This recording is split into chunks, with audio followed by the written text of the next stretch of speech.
देश की सर्वोच्च सम्मान भारत रत्न से सम्मानित डॉक्टर जाकिर हुसैन स्वतंत्रता सेनानी एवं भारत के तीसरे राष्ट्रपति। गति 100 शब्द प्रति मिनट। डिक्टेशन स्टार्ट होगी 5 सेकंड बाद।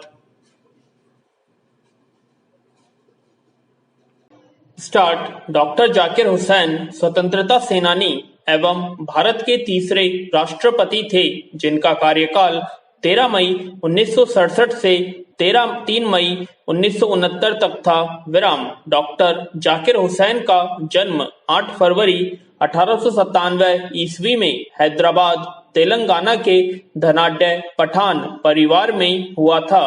कुछ समय बाद इनके पिता उत्तर प्रदेश में रहने आ गए थे। केवल 23 वर्ष की अवस्था में वे जामिया मिलिया इस्लामिया विश्वविद्यालय की स्थापना दल के सदस्य बने। जाकिर हुसैन भारत के शिक्षाविद थे। वे अर्थशास्त्र में पीएचडी की डिग्री के लिए जर्मनी के बर्लिन विश्वविद्यालय गए और लौटकर जामिया मिलिया इस्लामिया की स्थापना में योग दिया तथा इसके उपकुलपति बने। इनके नेतृत्व में जामिया मिलिया इस्लामिया का राष्ट्रवादी कार्यों तथा स्वाधीनता संग्राम की ओर झुकाव रहा।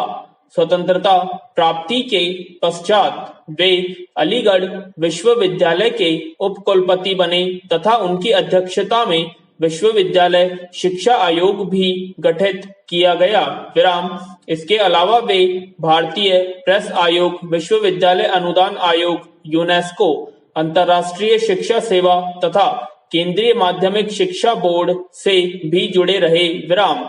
1962 ईस्वी में वे भारत के उपराष्ट्रपति बने। उन्हें वर्ष 1993 में भारत रत्न से सम्मानित किया गया। विराम। 1969 में असमय देहावसान के कारण वे अपना राष्ट्रपति कार्यकाल पूरा नहीं कर सके। विराम।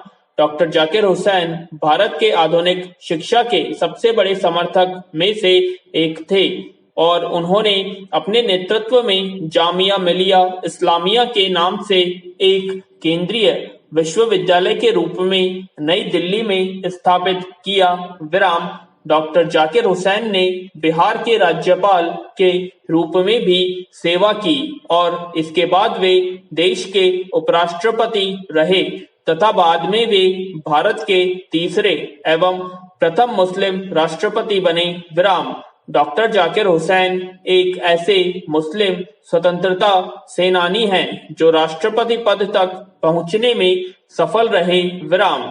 डॉक्टर जाकिर हुसैन स्वतंत्र भारत में अलीगढ़ मुस्लिम विश्वविद्यालय के कुलपति चुने गए। विराम।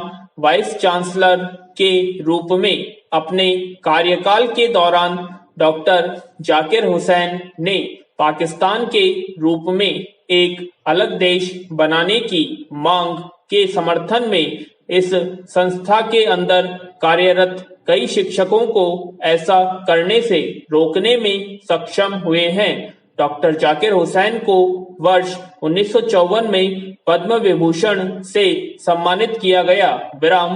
डॉक्टर जाकिर हुसैन को अलीगढ़ मुस्लिम विश्वविद्यालय के कुलपति के रूप में अपने कार्यकाल के अंत में राज्यसभा के लिए मनोनीत किया गया था। इस प्रकार वे वर्ष 1956 में भारतीय संसद के सदस्य बने। वे केवल 1 वर्ष के लिए बिहार के राज्यपाल बनाए गए, पर बाद में वे 5 वर्ष तक इस पद पर बने रहे। विराम। जाकिर हुसैन को उनके कार्यों को देखते हुए वर्ष 1963 में भारत रत्न से पुरस्कृत किया गया। विराम। दिल्ली, कोलकाता, अलीगढ़, इलाहाबाद और काहिरा विश्वविद्यालय ने उन्हें डी लिट मानद उपाधि से सम्मानित किया गया था। विराम। राज्यपाल के रूप में अपने कार्यकाल के अंत के साथ ही डॉक्टर जाकिर हुसैन 5 वर्ष की अवधि के लिए देश के दूसरे उपराष्ट्रपति चुने गए। उन्होंने 13 मई 1967 को राष्ट्रपति पद ग्रहण किया। वे डॉक्टर राजेंद्र प्रसाद और सर्वपल्ली राधाकृष्णन के बाद राष्ट्रपति पद पर पहुंचने वाले तीसरे राजनीतिज्ञ थे। विराम। जाकिर हुसैन बेहद अनुशासन प्रिय व्यक्तित्व के धनी थे। विराम। उनकी अनुशासन प्रियता नीचे दिए प्रसंग से समझा जा सकता है। यह प्रसंग उस समय का है जब डॉक्टर जाकिर हुसैन जामिया मिलिया इस्लामिया के कुलपति थे। वे चाहते थे कि जामिया मिलिया इस्लामिया के छात्र अत्यंत अनुशासित रहें, जिसमें साफ सुथरे कपड़े और पॉलिश से चमकते जूते होना सर्वोपरि था। इसके लिए डॉक्टर जाकिर हुसैन ने एक लिखित आदेश भी निकाला, किंतु छात्रों ने उस पर कोई विशेष ध्यान नहीं दिया। छात्र अपनी मनमर्जी से ही चलते थे, जिसके कारण जामिया विश्वविद्यालय का अनुशासन बिगड़ने लगा। विराम। यह देखकर डॉक्टर हुसैन ने छात्रों को अलग तरह से सुधारने पर विचार किया। विराम। एक दिन वे विश्वविद्यालय के दरवाजे पर ब्रश और पॉलिश लेकर बैठ गए और हर आने जाने वाले छात्र के जूते ब्रश करने लगे। यह देखकर सभी छात्र बहुत लज्जित हुए।